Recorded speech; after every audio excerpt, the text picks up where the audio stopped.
Queridos hermanos, lindo y feliz. Ya miércoles, pastor. ¿Sí? Decimos en México el ombligo de la semana. Ajá. Queridos hermanos, hoy estamos continuando con nuestra lección de esta semana. Para hoy vamos a ver la historia que siento yo que no va con el tema, pero bueno. Sándwich parte número 1. Y hoy me acompaña nuestro amigo y pastor y colega, el pastor Luis Antonio Palomino. Ajá. Pastor, sea usted bienvenido. Gracias, pastor, y todos bienvenidos también. Sean todos bienvenidos, queridos hermanos. Y interesante la lección que hemos estado mirando durante estos ya 3 días, ¿no? Sábado, domingo, lunes y martes. Estamos con el 4º día. Y muy interesante, pues me ha parecido, pastor. Lo que acabamos de ver el día de ayer fue el Señor del sábado. Ajá. Interesante. Que tenemos que tener tanto cuidado de no llevarla a extremo el sábado. Y hacer las cosas como el ejemplo de nuestro Señor Jesucristo. Él nos mostró cómo guardar el sábado. Nos mostró cómo guardar el sábado. Y en la Biblia dice, pastor, que el Señor no quiere sacrificios, quiere que lo obedezcamos. Tenemos que ser muy sabios y poner todo en balanza, no hacer del sábado o llevarlo al extremo, no hacer del sábado una carga para nosotros ni para los hermanos. Así es. Tenemos que orar mucho y seguir el ejemplo del Señor. ¿Por qué le parece, pastor? Vamos a orar. Adelante, pastor. Vamos a orar, queridos hermanos.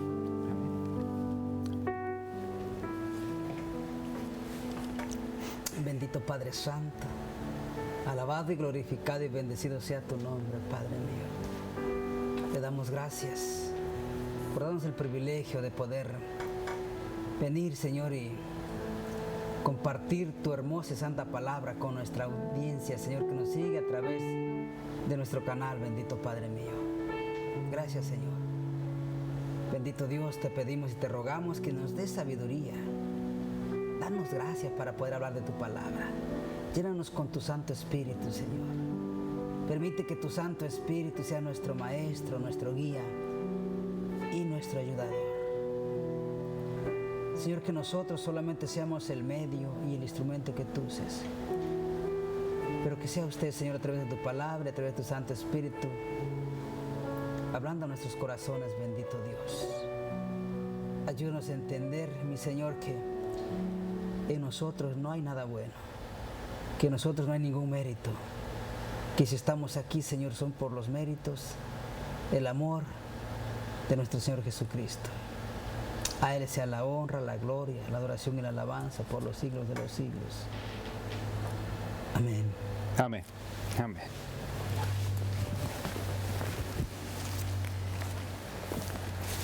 Adelante, pastor.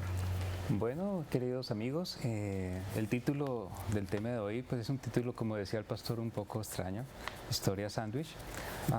No es muy adecuado en realidad para la palabra de Dios, pero lo que ellos quieren dar en esta lección es que hay 2 historias, en realidad es una sola historia, en la cual se comienza hablando de la situación que había con la familia de nuestro Señor Jesucristo, que se estaban oponiendo a Él, que no lo estaban considerando adecuado lo que Él estaba enseñando.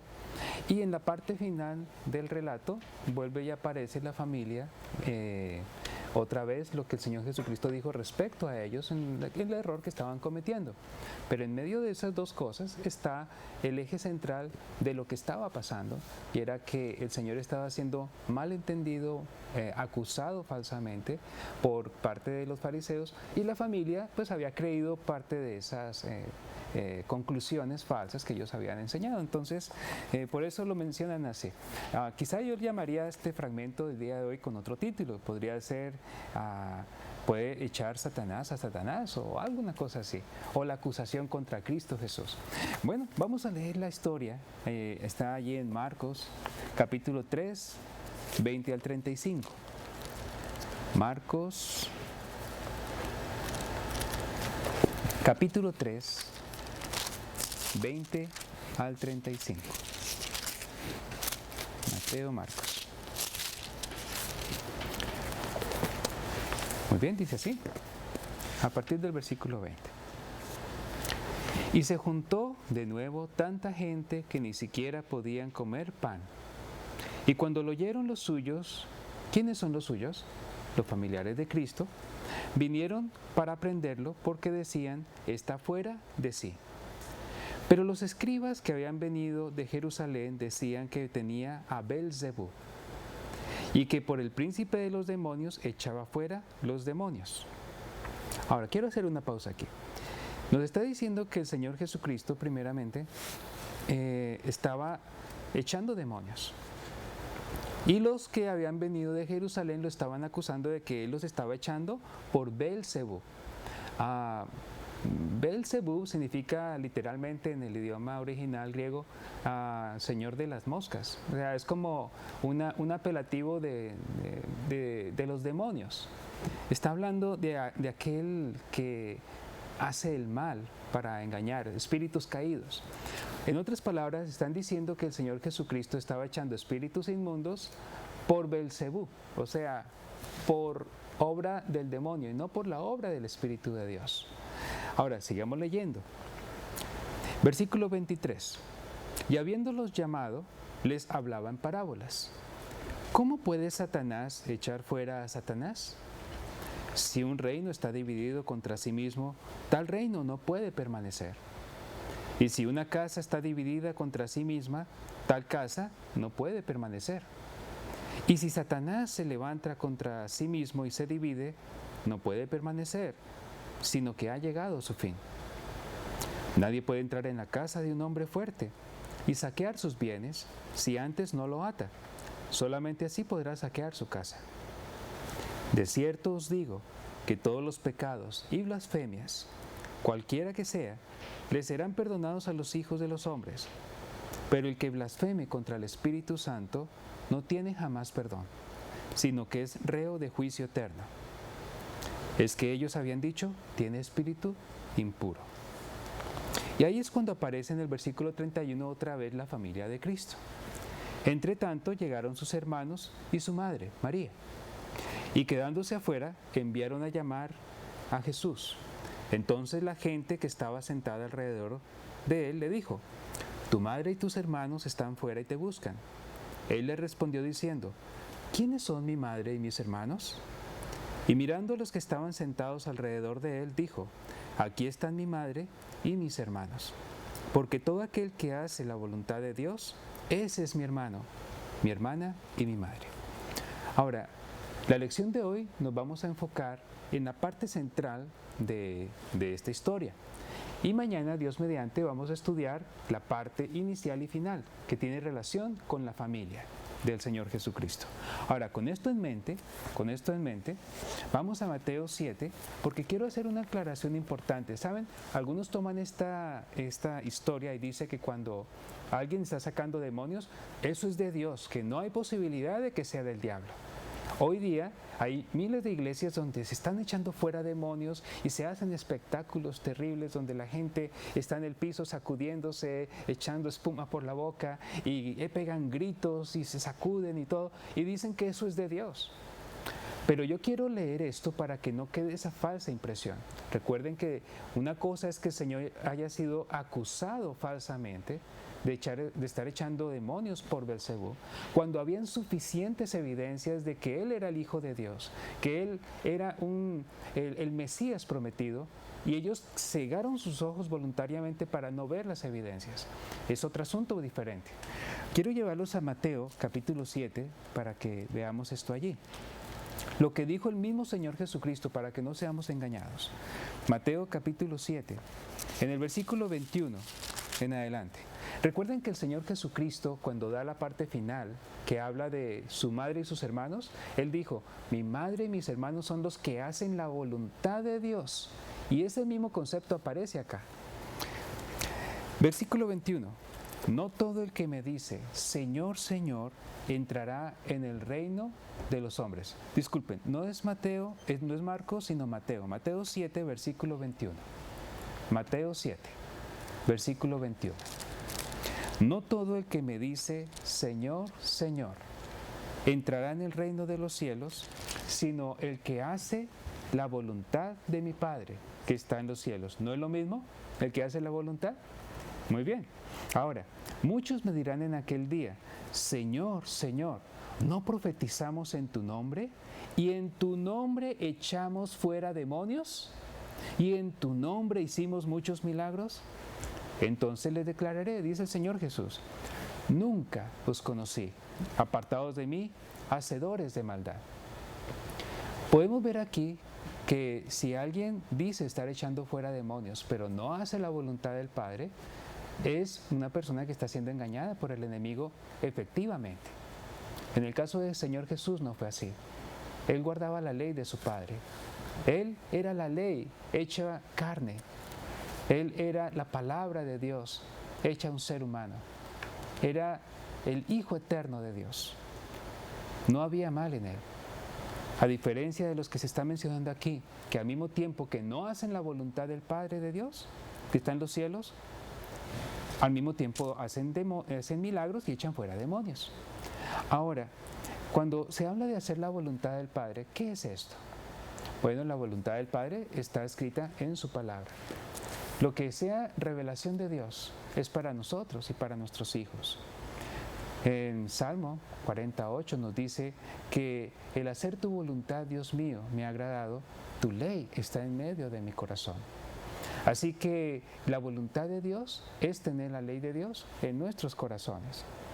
Pero lo que a mí me preocupa de lo que está diciendo acá es que muchos que profesan echar fuera demonios no están guardando la ley de Dios y piensan por estas cosas que son realmente hijos de Dios. A tal punto que el Señor Jesucristo, yendo hasta el fin del tiempo en la ejecución del juicio, se encuentra con estos cristianos profesos que le dicen, Señor, pero si nosotros echamos demonios en tu nombre. Pero el Señor les va a decir, yo no los conozco, yo nunca hice esos milagros, yo nunca eché fuera esos demonios. Ahora les hago una pregunta, si el Señor dice, yo nunca los conocí a ustedes, ¿eso quiere decir que esos milagros y echar fuera demonios no fueron de parte de Dios? Fueron hechos por el enemigo de Dios. O sea que en este caso sí sería cierto. Y el que lo está diciendo es el Señor Jesucristo y está hablando del día del juicio. Así que tengamos mucho cuidado con pensar que por estar haciendo estas cosas o estos dones sobrenaturales, realmente tenemos a Dios, aunque nuestra iglesia enseñe que no hay que guardar la ley de Dios y que el sábado ha sido anulado en la cruz. Realmente, si se enseña algo así, no es de Dios. Y en el versículo 23, donde dice, Señor, yo nunca os conocí, apartados de mí, hacedores de maldad, en el idioma original dice anomías. Hacedores de maldad significa infractores de la ley. Se podría traducir, nunca os conocí, apartados de mí, infractores de la ley. Así que la palabra de Dios es muy clara. El hacer la voluntad del Padre que está en los cielos es lo que Dios le cuenta. Y en este caso, cuando se están echando fuera demonios, es verdad que Dios echó fuera demonios. Es verdad que los hijos de Dios pueden echar fuera demonios, pero solamente aquellos que están guardando la voluntad del Padre que está en los cielos. Pastor, me gustaría saber si en el espíritu de profecía hay algo en relación con esta historia de que llamaron al Señor, lo acusaron de hacer los milagros y echar fuera demonios por Belcebú. Mire lo que dice la sierva del Señor, queridos hermanos, en Alza tus ojos, página 323. Dice, cuando Cristo estaba sobre la tierra, la gente se agolpaba para escucharlo. Sus palabras eran tan sencillas y claras que aún los menos ilustrados podían entenderle. Y sus oyentes lo escuchaban embeleados. Esto enfurecía a los escribas y fariseos. Estaban llenos de envidia porque la gente escuchaba tan atentamente las palabras de este nuevo maestro. Y se propusieron quebrar su poder sobre la multitud. Comenzaron atacando su carácter, diciendo que había nacido en pecado y que echaba fuera los demonios por medio del príncipe de los demonios. Así se cumplieron las palabras. Me aborrecen sin causa. Salmo 69:4. También dice, los dirigentes judíos difamaron y persiguieron a aquel que enseñaba entre 10,000 y todo el codiciable. Luego sigue diciendo la sierva del Señor, más abajo, nadie se endurece tanto como aquellos que han despreciado la invitación de la misericordia y mostrado aversión al Espíritu de gracia. La manifestación más común del pecado contra el Espíritu Santo consiste en despreciar persistentemente la invitación del cielo, arrepentirse. Desde cada paso dado hacia el rechazamiento de Cristo es un paso hacia el rechazamiento de la salvación y hacia el pecado contra el Espíritu Santo. Al rechazar a Cristo, el pueblo judío cometió el pecado imperdonable y desoyendo la invitación de la misericordia, podemos cometer el mismo error que ellos. Pastor, entonces aquí hay un asunto anexo y es el pecado que no tiene perdón. Y esto puede ser confuso para muchos porque no se supone que el Señor Jesús vino a perdonar a todos y imparte su perdón a todas las personas, porque aquí está hablando como de una excepción. Sí. De acuerdo a lo que nos está diciendo ayer el Espíritu de Profecía, entonces, ¿en qué consistiría ese pecado contra el Espíritu Santo? ¿Cómo podríamos entenderlo allí? Bueno, la sierva de Dios dice que rechazando el mensaje. Ajá. El mensaje o rechazando la palabra de Dios. Ajá. O rechazando al mismo Cristo Jesús. Pero hay personas que hoy día rechazan la verdad porque tienen conceptos y pues ellos de corazón están diciendo, no, yo no creo esto porque yo tengo otra fe. Pero ¿no será más bien lo que sucedió allí? Los fariseos estaban negando las evidencias tangibles de que lo que se estaba haciendo era obra de Dios. A sabiendas de que era obra de Dios, por su orgullo y por su envidia, prefirieron cerrar sus ojos. Y cerrar su corazón. Y cerrar su corazón, como el faraón. ¿Se acuerda usted del faraón, pastor? Sí. Estaba el faraón y el Señor le mandó muestras de su misericordia con las plagas, que no eran plagas mortales. Y sin embargo él endureció su corazón a sabiendas, no quería ver. Hermanos, yo creo que de acuerdo a lo que estamos viendo es muy peligroso que nosotros tomemos la palabra de Dios y las evidencias de su Santo Espíritu para mostrarnos lo que es la verdad y que nosotros cerremos voluntariamente nuestros ojos. Recordemos que para Dios lo más importante es hacer la voluntad del Padre que está en los cielos. Así que si esto es así, debemos colocar nuestros ojos en Cristo Jesús y estar dispuestos a hacer su voluntad, aunque nuestra familia, nuestros amigos estén en desacuerdo, nuestros hermanos de iglesia. Mire, pastor, aquí la sierva del Señor lo extiende un poquito más y lo explica mejor. Dice, al rechazar a Cristo, el pueblo judío cometió el pecado imperdonable y desoyendo la invitación de la misericordia, podemos cometer el mismo error. Luego dice, insultamos al príncipe de la vida y le avergonzamos delante de la sinagoga de Satanás y ante el universo celestial cuando nos negamos a escuchar a sus mensajeros, escuchando en lugar a los agentes de Satanás que ni siquiera apartar de Cristo nuestra alma. Mientras uno hace esto, no puede hallar esperanza ni perdón y perderá finalmente todo el deseo de reconciliarse con Dios. Deseo a todas las gentes, página 291 y 292, pero sigue diciendo acá, ¿en qué consiste el pecado contra el Espíritu Santo? Eso es lo que quería que... Aquí está, miren. Es una pregunta que hace la sierva del Señor encerrada en signos de interrogación. Y dice, ¿en qué consiste el pecado contra el Espíritu Santo? Y aquí ella lo explica, dice, en atribuir voluntariamente a Satanás la obra del Espíritu Santo. O sea, voluntariamente, o sea, sabiendo que es la verdad, las evidencias son tan contundentes, pero dicen, no importa, yo cierro mis ojos y por egoísmo, por envidia, por lo que sea, cierro mis ojos y hago lo contrario o creo lo contrario. Y eso es lo que los fariseos y escribas hacían. Sabían que Cristo era la verdad. Los milagros que él hizo nadie los había podido hacer. Tanta evidencia que dejó nuestro Señor. Y así por el orgullo, la soberbia y a su beneficio propio y personal, prefirieron cerrar la puerta de la gracia ellos mismos. Luego dice, supongamos, por el ejemplo que uno presencie la obra especial del Espíritu de Dios. Tiene evidencia convincente de que la obra está en armonía con las Escrituras. y el Espíritu testifica a su espíritu que es de Dios, pero más tarde cae bajo la tentación. Lo domina el orgullo, la suficiencia propia o alguna otra característica mala, y rechazando toda la evidencia de su carácter divino, declara que lo que antes reconoció como ser del Espíritu Santo en poder de Satanás, por medio del Espíritu, es como Dios obra en el corazón humano. Luego sigue diciendo, y cuando los hombres rechazan voluntariamente al Espíritu y declaran que es de Satanás, cortan el conducto por medio del cual Dios puede comunicarse con ellos. Al negar la evidencia que Dios le agradó darles, apagan la luz que había resplandecido en sus corazones y como resultado son dejados en tinieblas. Así se cumplen las palabras de Cristo.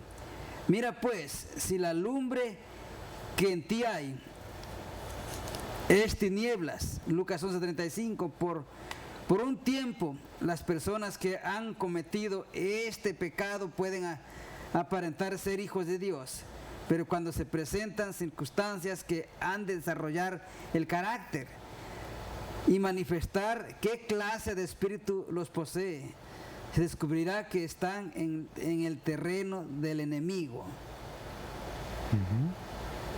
Wow, o sea que cuando se contrista o cuando se entristece o cuando se rechaza al Espíritu Santo, cuando uno rechaza el mensaje que Dios trae a través de sus siervos, a sabiendas. Sí, queridos hermanos, la obra del Espíritu Santo es importante en nuestro corazón. Si usted ha cerrado la puerta de su corazón al Espíritu Santo, vuelva otra vez a Dios, vuelva a abrirla. Vuelva a abrirla. Apocalipsis 3:20 dice, aquí dice el Señor, yo estoy a la puerta y llamo. El que abre, dice, yo entraré con él, cenaré con él y él conmigo. Muchas veces decimos creer en Cristo, muchas veces decimos que Cristo está en nuestro corazón, pero nos hemos dado cuenta que lo hemos sacado y está afuera, esperando a que usted le abra su corazón. Abre tu corazón y deja que Él sea tu Señor, tu Rey y tu Salvador. Que Dios te bendiga.